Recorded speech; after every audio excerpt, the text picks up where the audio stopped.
అందరికీ నమస్కారం, మీడియా పెద్దలందరికీ నమస్కారం. అలాగే సాయి గారి ఫ్యాన్స్కి, మనోజ్ గారి ఫ్యాన్స్కి, నారా రోహిత్ గారి ఫ్యాన్స్కి అందరికీ నమస్కారం. భైరవం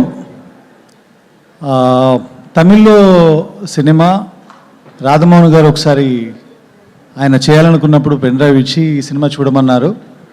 ఆ సినిమాలో ఎమోషన్ నాకు చాలా బాగా నచ్చింది. అదే చెప్పాను, మంచి కాస్టింగ్ సెట్ అవుతే చాలా బాగుంటుంది అన్నాను, కానీ ఇంత మంచి కాస్టింగ్ సెట్ అవుతుందని ఆ రోజు నేను అనుకోలేదు.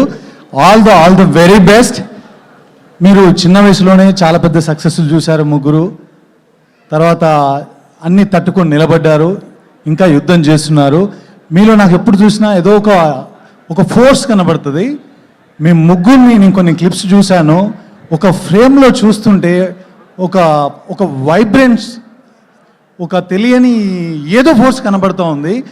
ఆ ఫోర్సే డెఫినెట్గా సినిమాలో, థియేటర్లో అందరికి కనెక్ట్ అవుతుందనేది, చాలా పెద్ద సక్సెస్ అవుతుందని, ఆ ఎమోషనే ఈ సినిమా సక్సెస్ కారణమవుతుందని నేను నమ్ముతున్నాను. తప్పకుండా 30వ తారీఖు అందరు థియేటర్లో ఈ సినిమాని చూడండి. ఇది మీ అందరికీ నచ్చే సినిమా, చాలా మంచి సినిమా. అలాగే ఇక్కడ ఉన్న యాక్టర్స్కి మీ అందరికి కూడా ఆల్ ద వెరీ బెస్ట్ అండి. రాధామోహన్ గారు బ్యానరు, ఆయన నాకు చాలా లక్కీ అని చెప్పాలి. నన్ను పెద్ద డైరెక్టర్ని చేసింది చరణ్ గారు, చిరంజీవి గారు అయితే అసలు నన్ను డైరెక్టర్గా నిలబెట్టింది, చేసింది రాధామోహన్ గారు.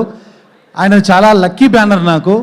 ఆయన బ్యానర్లో నేను 3-4 సినిమాలు చేశాను. ఏమైంది వేళ, కల్ట్, తర్వాత బెంగాల్ టైగర్, తర్వాత ఓదెల రైల్వే స్టేషన్.